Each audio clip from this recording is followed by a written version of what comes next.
ditatukan yakni sekitar 100 kali per tahun, SM Entertainment itu khawatir banget perilisan artis mereka akan menjadi prioritas yang lebih rendah. Hi everyone, I'm Mr. Kim and welcome back lagi to my YouTube channel. Nah teman-teman, thank you so much sudah mengklik video ini dan juga nonton video ini, thank you so much. Dan aku doakan kalian menonton diberikan kesehatan, kebahagiaan dan juga God bless you. Nah guys, dalam video kali ini kita itu akan ngebahas tentang topik-topik yang lagi panas banget untuk diperbincangkan dan of course sangat semangat untuk dilewatkan. Dan teruntuk kalian yang tidak mau ketinggalan informasi apapun, kalian bisa langsung klik subscribe dan jangan lupa juga buat bunyikan loncengnya. Oke, dan tanpa basa-basi lagi, berikut adalah berita selengkapnya. Yorobun, langsung saja kita mulai dari berita pertama dan ini juga lagi heboh banget diperbincangkan nih. Jadi baru-baru ini SM Entertainment itu sudah menyebutkan bahwa NCT hingga aespa dan juga idol-idol lainnya di SM Entertainment itu terancam tidak terurus jika HYBE berhasil menguasai SM Entertainment. Oh my god. Yorobun, udah pada nonton gak sih bagaimana video SM Entertainment yang kemarin? Nah, buat Yorobun yang belum tahu nih, SM Entertainment itu sudah kembali merilis video terkait bagaimana pertarungan mereka dengan Isuman dan juga HYBE Labels menjelang rapat pemegang saham bulan depan. Dalam video yang dirilis pada hari Senin tanggal 20 Februari, CFO dari SM Entertainment yang diketahui bernama Cho Hyuk Jang itu sudah menjelaskan efek merugikan yang ditakuti dari pengambil alihan HYBE. Dalam video tersebut, beliau juga sudah menguraikan alasan kenapa SM Entertainment itu benar-benar menentang akuisisi dari HYBE. Dan Cho Hyuk Jang itu juga menyoroti 3 dampak besar yang mungkin terjadi pada SM Entertainment dan juga artis mereka.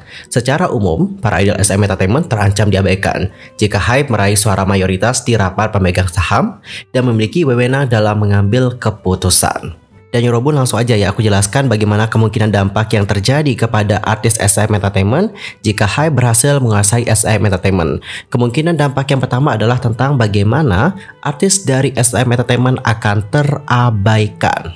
Yorobun, kalau kalian mau pertimbangkan jumlah artis yang saat ini berada di bawah HYBE Labels dan juga waktu rilis album optimal yang ditentukan yakni sekitar 100 kali per tahun, SM Entertainment itu khawatir banget perilisan artis mereka akan menjadi prioritas yang lebih rendah. SM Entertainment saat ini juga mengelola 17 grup musik, termasuk artis anak perusahaannya dan hampir 20 artis individu. Sebaliknya, HYBE Labels itu mengelola 7 grup musik dan 10 artis solo dan tidak termasuk artis di bawah HYBE Amerika ataupun HYBE Jepang. Kemungkinan dampak yang kedua adalah tentang bagaimana platform komunikasi artis ke penggemar SM Entertainment yakni Diryu itu bisa ditinggalkan. Yorobun, terutama buat yang SM Stan itu pasti pada tahu dong bahwa SM Entertainment itu kan ada aplikasi. Nama aplikasi mereka itu adalah Diryu Bubble. Nah, Diryu ini dibentuk di bawah anak perusahaan SM Entertainment yakni SM Studio pada tahun 2017. Dan Yorobun, untuk informasi saja ya, JYP Entertainment itu juga menjadi pemilik 23,3% saham di Diryu pada tahun 2021, mengintegrasikan artisnya ke dalam platform sehingga sekarang menampung artis dari 2 perusahaan hiburan top di Korea, yakni JYP dan juga SM Entertainment.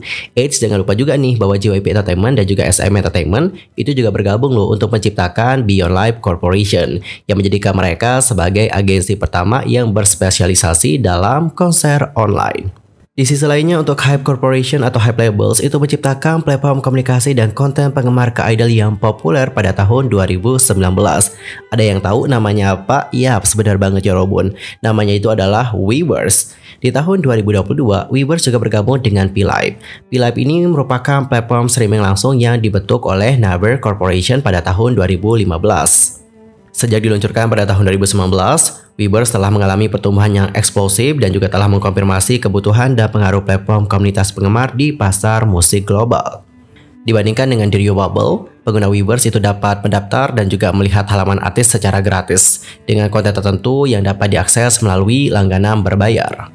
Cho Hyuk Jang kemudian berbagi bahwa SM Entertainment khawatir mereka nanti akan kehilangan saluran unik mereka untuk memantau penggunaan penggemar untuk menetapkan tujuan dan juga melanjutkan perencanaan untuk pertumbuhan dan perkembangan SM Entertainment jika artis mereka juga berintegrasi ke dalam platform Weverse. Adapun untuk Cho Hyuk Jang mengatakan, platform semacam itu hanya akan meningkatkan pendapatan lisensi, tapi tidak tercermin dengan baik dalam nilai perusahaan.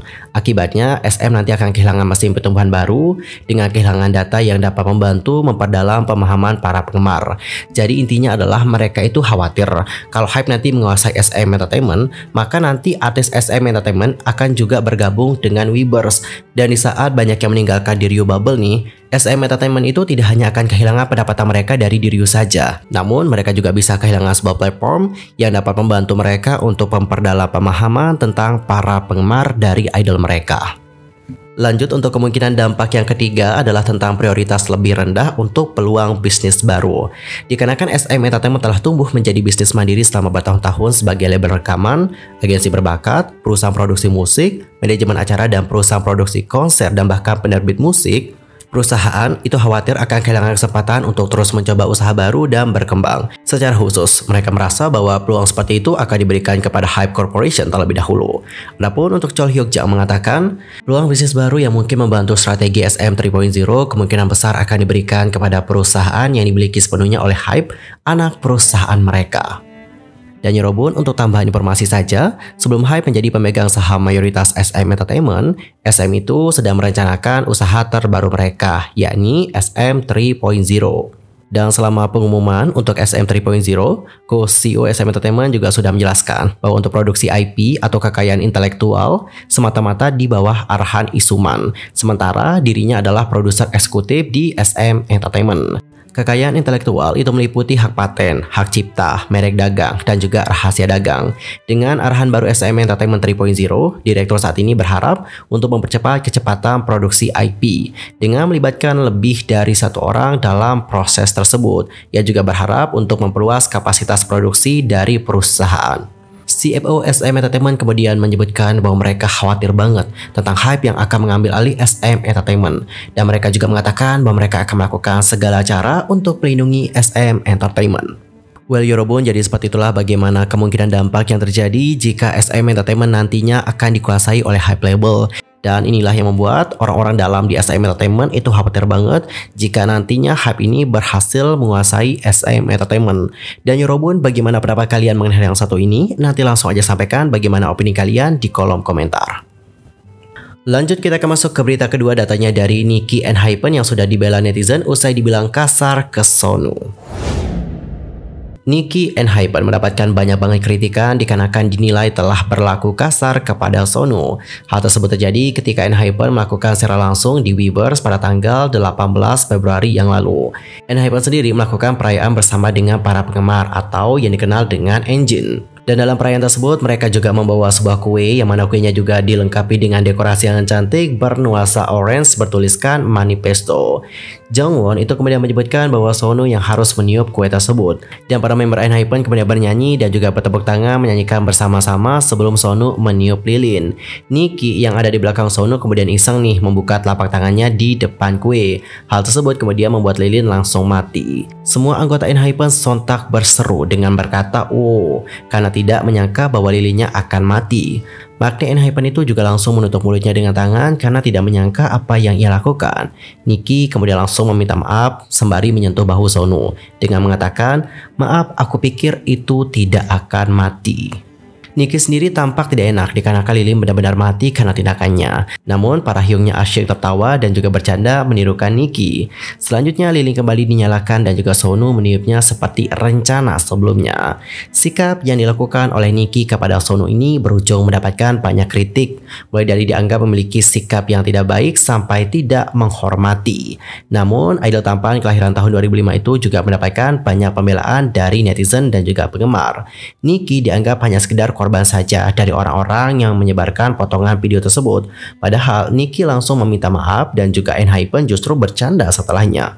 Bahkan Songhun juga ikut mencoba melakukan hal yang sama seperti yang dilakukan oleh Nicky. Adapun untuk para penggemar dan juga netizen lain membela Nicky dengan mengatakan, "Ini bahkan bukan ulang tahun siapapun, itu adalah kue grup. Ya Tuhan, kalian semua harus pergi keluar dan juga mendapatkan teman. Kalian membencinya karena menjadi pengendali udara, benar-benar pengejut. Tapi ini 2 kalinya loh. Kamu adalah penghujat yang profesional. Membenci anak di bawah umur yang lebih sukses darimu adalah yang aku lihat." Dia bahkan bilang maaf loh ke Hyungnya. Tidakkah kamu tidak mendengarnya? Dan kalau kalian sendiri gimana opininya? Nanti langsung aja sampaikan di kolom komentar. Dan Yorobun, kita sudah sampai di berita terakhir, dan di berita terakhir ini ada Seulgi yang sudah menolak untuk menarikan Hype Boy dari New Jeans di fan meetingnya.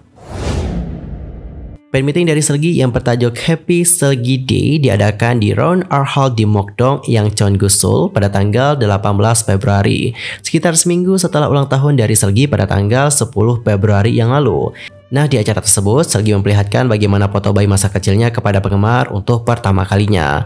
Kemudian, penyanyi wanita tersebut juga meneteskan air mata di saat menyanyikan lagu pilihannya untuk kepada para penggemar. Selain itu, Seulgi juga memanaskan suasana dengan melakukan penampilan dance cover dengan lagu-lagu penyanyi SM Entertainment, seperti lagu dari EXO yang Love Shot, lalu ada juga lagu dari SOT yang kemudian juga di remake oleh NCT Dream yakni Candy, dan ada juga lagu aespa yang Illusion.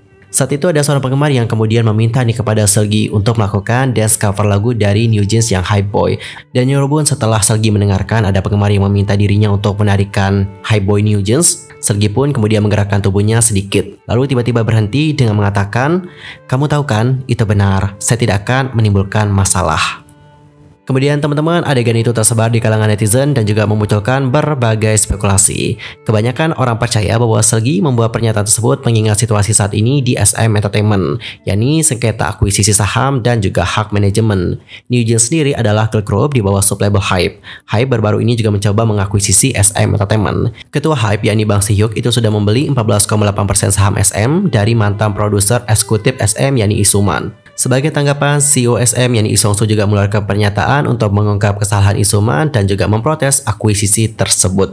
Jadi Yorobun, kemungkinan itulah yang membuat Seulgi juga tidak mengcover dance dari New Jeans yang Hype Boy. Aku rasa seperti itu sih. Jadi Seulgi juga mungkin tidak ingin menimbulkan masalah apapun, sehingga dia menolak untuk menarikan tarian Hype Boy. Dan kalau kalian sendiri gimana opininya? Nanti langsung saja sampaikan bagaimana opini kalian di kolom komentar. Well guys, cukup sekian untuk hari ini. I'm Yusoke pamit, dan aku juga mohon maaf jika ada kesalahan baik dalam ucapan, sikap, tindakan, and everything. I'm so sorry banget. See you next time and goodbye.